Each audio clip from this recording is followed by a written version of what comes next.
ஸ்ரீமதே ராமானுஜாய நமः. திருவல்லிக்கேணி அம்மாள் வார்த்தை 55. திருவல்லிக்கேணி பெண் பிள்ளை ரகசியம் 55. நீர் தானம் செய்தேனோ ரந்தி தேவரைப் போலே. நீர்தானம் செய்தேனோ ரந்தி தேவரைப் போலே. யார் இந்த ரந்தி தேவர்? என்ன தானம் செய்தார்? அதில் நீர்தானம் என்று எதை சொல்லுகிறார்கள் பார்ப்போம். தானம் என்பது ஒவ்வொரு மனிதனும் வாழ்க்கையிலே கடைபிடிக்க வேண்டிய ஒரு முக்கியமான தர்மம், கடமை. அறம் அப்படின்னு சொல்லும் பொழுது அந்த அறம் என்ற சொல்லுக்கு தர்மம்னு ஒரு பொருள். இந்த அறம் தர்மம் இரண்டுக்குமே தானம் செய்தல் என்பது ஒரு முக்கியமான பொருளாக கருதப்படுகிறது. நம்ம உலகத்திலே பல கொடை வள்ளல்களை பற்றி கேள்விப்படுகிறோம். சிபி சக்கரவர்த்தி, பாரி என்றெல்லாம் பல பேரை பற்றி கதைகள் கேள்விப்படுகிறோம். கொடை வள்ளல்கள். கர்ணன், மகாபாரதத்திலே கர்ணன் கொடைவள்ளல் அப்படின்னு கேள்விப்படுகிறோம். ஆனால் கொடை என்னும் பொழுது நாம ஒரு கருத்து மனசுல பொதுவா வெளியில கேள்விப்படுறது என்ன? தனக்கு மிஞ்சிதான் தானம் அப்படின்னு ஒரு பொருள் கேள்விப்படுறோமா? தனக்கு மிஞ்சிதான் தானம் அப்படின்னா முதல்ல நம்ம பார்த்துக்கணும். நமக்கு போக மீதம் இருந்தால்தான் தானம் அப்படின்னு பொதுவாக சில நேரங்கள்ல இந்த மாதிரி ஒரு உபதேசத்தை, பழமொழி அப்படின்னு கேள்விப்படுகிறோம். அது சரியா என்று கேட்டால், யார் யார் என்ன தர்மத்தை கடைபிடிக்கிறார்கள் என்பதை பொறுத்துத்தான் அது சரியா தவறான்னு சொல்லலாம். எல்லாருமே ஒரே வாழ்க்கை நெறிமுறையை கடைபிடிக்கப் போவதில்லை. ஒவ்வொருத்தர் நான் இப்படி இருக்க போகிறேன், இது சாஸ்திரம் சொல்லியிருக்கு, இந்தந்த விதத்துல நான் இப்படி இருக்க போகிறேன் அப்படின்னு தான் முயற்சி செய்கிறோம். சாஸ்திரத்துல சொல்லி இருக்கிறபடி 100க்கு 100 வாழ்ந்தவர்கள் உண்டா அப்படின்னா ரொம்ப கஷ்டம். பிரதானமான சில குறிக்கோள்களை நாம தேர்ந்தெடுத்துக்கொண்டு அதனை விடாமுயற்சியோடு கடமையை அதை ஒரு கடமையாக, தர்மமாக தன்னுடைய வாழ்நாள் முழுக்க கடைபிடிக்க வேண்டும் என்று தேர்ந்தெடுத்து வாழ வேண்டும். ஒரு ஒழுக்கம், தனி மனித ஒழுக்கமா அதை எடுத்துக்கிறோம். அதுபோல சாமான்யமா இருக்கக்கூடிய தானம் அப்படின்னா நான் என்கிட்ட இருக்கிறது போக மீதி இருக்கிறவங்களுக்கு தானம் கொடுக்கிறேன் அப்படின்னு வள்ளல்கள் கேள்விப்படுறோம். இப்படி வச்சுக்கோமா, ஓங்கி உலகளந்த உத்தமன் அப்படின்னு ஆண்டாளுடைய பாடல். இது என்ன உத்தமன்? அதமன், மத்தியமன், உத்தமன் அப்படின்னு பிரிச்சுக்கலாம். அதமன்னா யாருக்கும் கொடுக்காம தானே தனக்குன்னு மட்டும் வச்சுக்கிட்டவன், கருமி, மற்றவங்களுக்கு கொடுக்காம இருக்கிறவனுக்கு அதமன் அப்படின்னு பேர். ரொம்ப தாழ்ந்தவன். மத்தியமன், நடுநிலையில இருக்கிறவன். அவன் யார்னா தனக்கும் பிறர்க்குமாக தனக்கு கொஞ்சம் வச்சுக்கிறது, மீதியே மற்றவங்களுக்கு கொடுக்கறது. இவனை மத்தியமன் அப்படின்னு வச்சுக்கலாம். யார் உத்தமன் தெரியுமா? தனக்கு இல்லை என்றாலும் இன்னொருவன், எதிரிலே இருக்கிறவன் கஷ்டப்படுகிறான் என்றால் தன்னிடத்துல இருக்கிறத கொடுத்து அவனை காப்பாத்துகிறான் அல்லவா? தன்னை அழிய மாறியும் பிறர்க்கு நல்லது செய்பவன், பிறர்க்கு தானம் செய்பவனைத்தான் உத்தமன் என்று சொல்லலாம். அது போன்ற ஒரு உத்தமனாக வாழ்ந்தவர் தான் ரந்தி தேவர் அப்படிங்கிற ஒருவர். இவர் யார் அப்படின்னா ஒரு அரசர். இந்த சரித்திரமானது ஸ்ரீமத் பாகவதத்திலே 9வது ஸ்கந்தத்திலே 21வது அத்தியாயத்தில் பறக்க பேசப்படுகிறது. முக்கியமான கருத்துக்கள் இதில் என்ன தெரிஞ்சுக்கணுங்கிறத கடைசியில் ஒரு தடவை பார்ப்போம். ஆரம்பத்தில் இப்ப பார்த்தது தனக்கு மிஞ்சி தானம் என்பது சிலர் கடைபிடிக்கலாம். ஆனா உத்தமன்னு சொன்னா தன்னை அழிய மாறியும் தன்னிடத்துல இருக்கிறத கொடுத்தாவது பிறர்க்கு உதவி செய்தல் அப்படிங்கிறத பார்த்தோம். அதை முதல்ல பார்த்துருவோம். ரந்தி தேவர் என்பவர் யார்? புரு வம்சம் அப்படின்னு சொல்லுவோம். இந்த புரு வம்சத்துல தான் துஷ்யந்தனுடைய மகனாகத்தான் பரதன் என்றெல்லாம் கேள்விப்படுகிறோம். அந்த பரதனுடைய வம்சத்திலே வந்தவர் தான் இந்த ரந்தி தேவர் அப்படிங்கிற ஒரு அரசர். அப்போ பரதனுடைய வம்சம். எந்த பரதன்? சகுந்தலை, துஷ்யந்தன் இவர்கள் இருவருக்குமாக ஒரு பிள்ளை பிறந்தார்களே அந்த பரத சக்கரவர்த்தின்னு. அந்த பரத சக்கரவர்த்தியினுடைய வம்சத்திலே வந்தவர் பிற்காலத்துல ரந்தி தேவர் அப்படின்னு இவருக்கு பேர். ஆனா இவருடைய பிரதானமான குணம் என்னன்னா, இவர் கல்யாணமாய் அரசாட்சியும் செய்து கொண்டிருக்கார். இவரிடத்தில் இருக்கக்கூடிய பிரதான குணம் என்னன்னா, ஸ்ரீமன் நாராயணன் மகாவிஷ்ணு அனைத்துக்குள்ளும் நீக்கமர நிறைந்து வியாபித்திருக்கிறான் என்ற கோட்பாடு இவருக்கு ஆழமாக மனதிலே பதிந்திருக்கிறது. சர்வம் கலுவிதம் பிரம்ம அப்படின்னு சொல்லுவாங்க உபனிஷத் வாக்கியம். அனைத்தும் பிரம்மமே, அனைத்துக்குள்ளும் பிரம்மம் வியாபித்திருக்கிறது என்றெல்லாம் பொருள் சொல்றோம். விஷ்ணு அப்படின்னு சொன்னாலே சர்வ வியாபகத்துவம், அனைத்திலும் பகவான் வியாபித்திருக்கிறான். அப்ப இவர் யாரை பார்த்தாலும் எதை பார்த்தாலும் அது பகவானுடைய மகாவிஷ்ணுவனுடைய வியாபகம். நமக்குள்ள எப்படி ஹரி வியாபித்திருக்கிறாரோ அதுபோல இவர்களுக்குள்ளும் வியாபித்திருக்கிறார் என்ற பகவானுடைய அனைத்துக்குள்ளும் பகவான் நீக்கமர நிறைந்திருக்கிறான். அதனால நமக்குள்ள வித்தியாசம் இல்லை, அனைத்தும் பகவானுடைய சொத்து. அதனால எதுவுமே துன்பப்படக்கூடாது அப்படிங்கிற ஒரு வள்ளல் தன்மை, கருணையோடு வாழ்ந்தவர் தான் இந்த ரந்தி தேவர். இவர் என்ன பண்ணுவார்னா, எதையுமே தனக்குன்னு வச்சுக்க மாட்டார். எது கிடைச்சாலும் கிடைச்ச உடனே பக்கத்துல யாருக்காவது அது தேவைப்படுதுன்னா அப்பவே கொடுத்துடுவார். அது சாப்பாடா இருக்கலாம், வீட்டில் இருக்க வேண்டிய பொருள்களா இருக்கலாம், நகை நட்டு எதையாவது சொல்லுங்க, எது இருந்தாலும் தனக்குன்னு அதை எடுத்து ஒரு பீரோவை திறந்து ஸ்டோர் ரூம்ல பத்திரமா வச்சுக்கலாம் அப்படின்லாம் வைக்கவே மாட்டார். வருவார், இவர் கிடைச்சதுன்னா சாப்பிடுவார், முதல்ல பிறர்க்கு உபயோகப்படுதுன்னா கொடுத்துடுவார், மீதம் இருந்தா இவர் சாப்பிடுவார். தனக்குன்னு எதையும் ஒரு பொருளையோ தானத்தையோ தானியத்தையோ சேமித்து வைக்கவே மாட்டார். எப்பவும் பகவான் ஹரியையே சிந்தித்து கொண்டு அவர் பாட்டுக்கு இப்படிதான் வாழ்க்கையை நடத்துறார். பகவானுடைய கருணையாலே அருளால அவருக்கான பொருள்கள் கிடைச்சுக்கிட்டே இருக்கு, ஒரு குறையும் இல்லாம இது போலதான் நடந்து கொண்டு இருக்குது. எதையுமே தனக்கு அப்படின்னு வச்சுக்க மாட்டார். இது சொன்னா சில பேருக்கு கோபம் வரலாம். வரும்பொழுது நாம் உடலோடு வந்தோம், போகும்போது உடல் கூட வரப்போறதுல தனியா தான் போறோம். அப்ப இந்த பூமியில இருந்து எடுத்து திருப்பி அதை எடுத்து நான் நமக்குன்னு பதுக்கி வைத்து கொண்டு என்ன பண்ண போறோம்? பதுக்கி வச்சதோட விட்டுட்டு தான் போறோம் இல்லையா?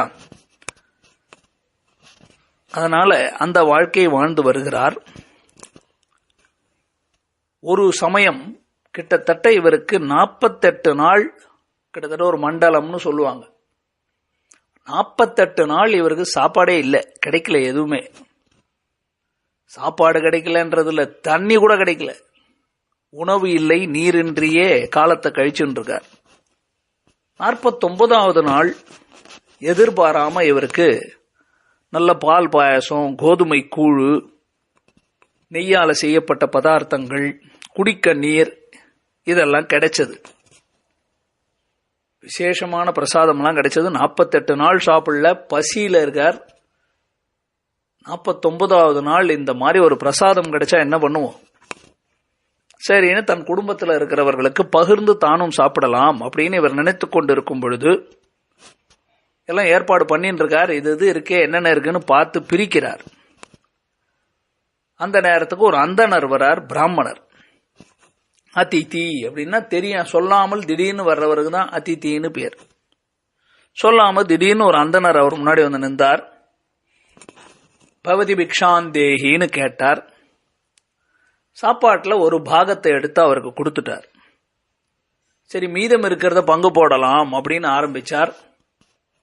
இன்னொரு சூத்ரன் வந்தான், தாழ்ந்த குலத்தில் இருக்கக்கூடிய ஒரு சூத்ரன், அவனும் வந்தான். அவன் வந்து அந்நேரத்துக்கு சாப்பாடு பிரசாதம் கிடைக்குமா அப்படின்னு அவன் கேட்டான். ஆஹா, வித்தியாசம் பேதம் பார்க்கலாமா? எல்லாத்துக்குள்ள மகாவிஷ்ணு இருக்கார் இல்லையா? அதனால அவனுக்கும் ஒரு பங்கு சாப்பாடை கொடுத்துட்டார். அவனும் போன உடனே சரி மீதி இருக்கிறத சாப்பிடலாம் அப்படின்னு பார்த்து கொண்டிருந்தா, அப்போ ஒரு வேடன் நாய் கூட்டத்தோட வரான். பல நாய்களை கூட்டமா கூட்டுக்கிட்டு ஒரு வேடன் அந்த பக்கமா திடீர்னு வரான். ஐயா,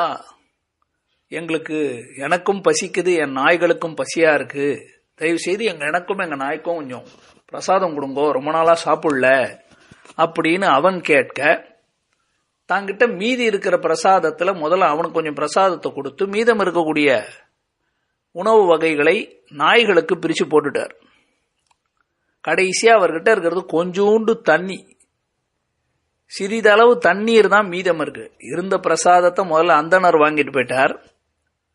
அதுக்கப்புறமா வந்த ஒரு சூத்ரன் அவனும் வாங்கிட்டு போயிட்டான். ஒரு வேடன் நாய்களோட வந்து அந்த வேடனும் நாய்களும் வாங்கி போனார்கள். இப்ப கடைசியில மீதி இருக்கிறது என்னடான்னு பார்த்தா கொஞ்சோண்டு தண்ணி தான் இருக்கு. அது ஒருத்தர் குடிக்கலாம், தாகம் போக்கும், அவ்வளவுதான்.